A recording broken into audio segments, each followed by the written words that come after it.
बद्रीनाथ तीर्थ के स्वामी भगवान श्री हरि का दर्शन करके मनुष्य धर्म और अधर्म पर विजय पाके अनायास ही मोक्ष पा लेता है। बद्री तीर्थ में भगवान साक्षात निवास कर रहे हैं, इसलिए बद्रीनाथ का दर्शन करने को जाना ही चाहिए। हे महाराज, अवश्य ही दर्शन करना चाहिए, क्योंकि वह ज्ञान और योग साधन के बिना ही केवल एक जन्म में मनुष्य को मोक्ष मिल जाता है। जैसे दीपक को देखने से अंधकार की बाधा नहीं रहती, वैसे ही बद्रीनाथ क्षेत्र का दर्शन कर लेने से मनुष्य को जन्म मृत्यु का भय नहीं रहता है। भगवान बद्रीनाथ को हम प्रणाम करते हैं। बोलिए बद्रीनाथ भगवान की जय हो। ओ बद्री नारायण नारायण नारायण, बद्री नारायण नारायण बद्री नारायण नारायण नारायण।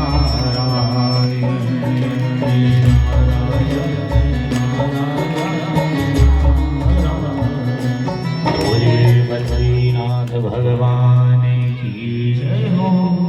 बद्रीनाथ क्षेत्र में पग पग में भगवान की प्रदक्षिणा होती है, हर कदम में परिक्रमा होती है। बद्री क्षेत्र में भगवान विष्णु के प्रसाद का एक दाना भी मिल जाए तो प्राणी की अनेक अनेक जन्मों के पाप कट जाते, अनेक जन्मों के पाप कट जाते। कोई बद्रीनाथ गया हो, वहां से प्रसाद लावे और हमें देवे, वह प्रसाद की ग्रहण करने से प्राणियों की अनेक जन्मों के पाप कट जाते। इसलिए तीर्थ से प्रसाद लाना चाहिए और सभी मोहल्ले में, पड़ोस में, कुटुंबी जनों को अवश्य ही देना चाहिए। हाँ, प्रसाद रखा नहीं जाता, प्रसाद वितरण ही होता। 1 से 2, 2 से 4, जिन्हें भी मिलता जाए थोड़ा सा ग्रहण करें और आगे बढ़ाता जाए। प्रसाद वितरण करना ही चाहिए, चाहे पुराण हो, चाहे भागवत हो, तीर्थ क्षेत्र हो। प्रसाद के वितरण करने से बहुत बड़ा पुण्य फल प्राप्त हो जाता है। अनेक अनेक जन्मों के पाप कट जाते हैं, प्राणी शुद्ध हो जाता है। भगवान विष्णु नारद आदि ऋषियों के साथ जिस अन्न को ग्रहण करते हैं, वह प्रसाद अंतःकरण की शुद्धि के लिए सबको बिना विचारे ग्रहण करना चाहिए। जीवन भर के पाप कट जाते हैं।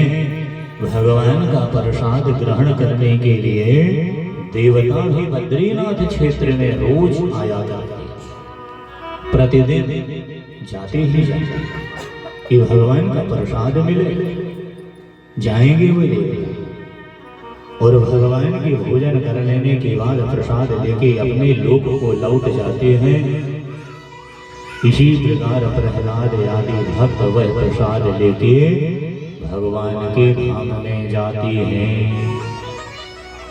जाने अजाने जीवन में जो पाप हो जाते हैं, वे पाप भी प्राणियों के कट जाते हैं। इसलिए बद्री क्षेत्र में भगवान विष्णु का प्रसाद खाने से प्राणी सुखी हो जाता है। बद्री क्षेत्र में भगवान विष्णु का प्रसाद ग्रहण करने से प्राणी भगवान की शालोक मुक्ति को पा लेता है। जिसके हृदय में भगवान विष्णु का रूप, मुख में भगवान का नाम, जिसके पेट में भगवान का प्रसाद, जिसके मस्तक में भगवान का निर्माण,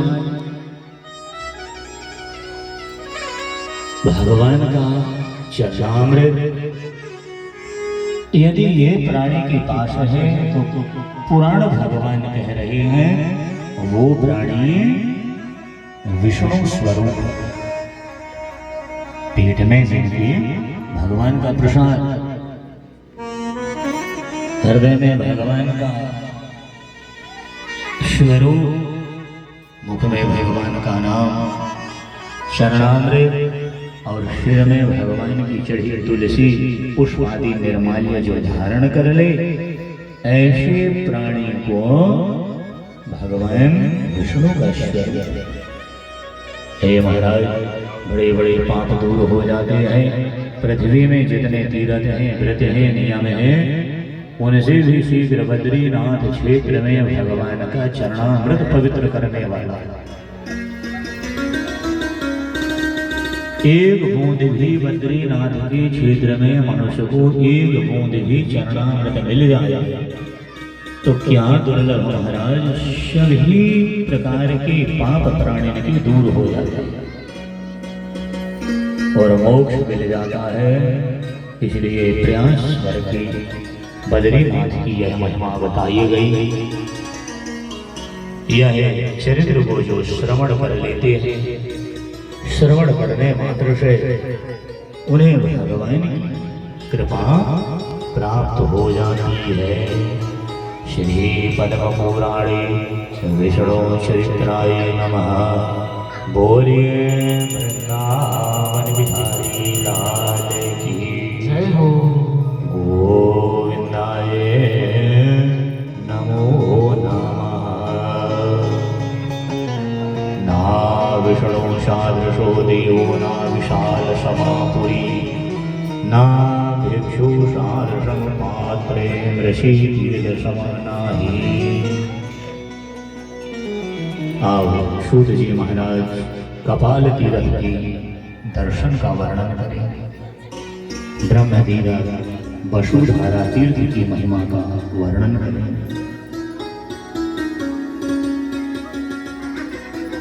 जहां भगवान के हाथ से कपाल गिरा था, हे महाराज, उस तीर्थ का महात्म क्या? तो शिव जी कह रहे हैं यह गोपनीय तीर्थ है। देवता असुर सभी वहां मस्तक झुकाते हैं। जीवन में कैसे पाप हो, स्नान करने से शुद्ध हो जाता। पाप मोचन कपाल तीर्थ में 5 तीर्थ हैं, उनमें किया हुआ स्नान, तपस्या, दान सब अक्षय होता है। पितरों का अंतिम पिंडदान वही होता है। इसके बाद दुनिया में फिर कहीं पिंडदान नहीं होता। हाँ, आखिरी पिंडदान है। कई पुत्र अपने पूर्वजों की पिंडदान के लिए वहीं जाकर अंतिम कार्य करते हैं, उद्धार करते हैं। ये पितृतीर्थ गया जी तो है, और गया के बाद भी एक तीर्थ और है, कपाल तीर्थ ब्रह्म कपाली बद्रीनाथ के क्षेत्र में। वहाँ अंतिम पिंडदान होता है।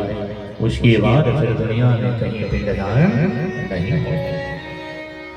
पितृतीर्थ वहाँ तिल से तर्पण करने पर पितरगण स्वर्ग लोक को चले जाते हैं। जो प्राणी एकाग्रचित होए कि एक दिन एक रात वहाँ रह के और अपने पूर्वजों के लिए पिंडदान कर देता है, वे सब भगवान के धाम को चले जाते हैं। मुनियों ने पूछा है उसका फल क्या है, महात्म क्या है? तो भगवान कह रहे हैं एक समय भगवान विष्णु की नाभि से निकले हुए कमल में प्रजापति ब्रह्मा जी विराजमान थे। उसी समय मधु और केटभ नाम की दैत्य ब्रह्मा जी से वेदों को चुरा के चली गई। तब ब्रह्मा जी ने भगवान विष्णु के द्वारा प्रतिपालित बद्री तीर्थ में आए के प्रणाम किया और भगवान की स्तुति किया। तब भगवान श्री हरि हयग्रीव रूप धारण करके एक कुंड से प्रकट हुए थे। एक कुंड से भगवान नारायण हयग्रीव का रूप लेके प्रकटे और उनके हाथ में शंख है, चक्र है, गदा है, आयुध है, ये सब शोभा ले रहे हैं।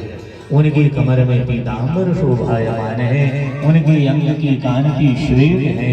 4 भुजाओं में भगवान अपने आयुध को धारण करे हैं और भगवान हयग्रीव दर्पपूर्ण दृष्टि से देख रहे हैं।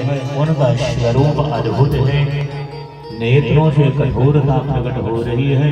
उनकी गर्दन की चंचल बाल से टकराए कि मेघों की घटा जो है छिन्न भिन्न हो रही है।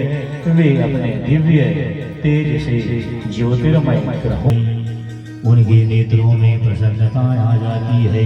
प्रणाम करे हैं और भगवान की स्तुति करने लगे, भगवान की प्रार्थना करने लगे। सूत जी महाराज बोलते हैं बड़े भाव से उन्होंने भगवान की प्रार्थना किया और प्रार्थना करके भगवान के चरणों में प्रणाम किए। अपराध सहस्र भाजनम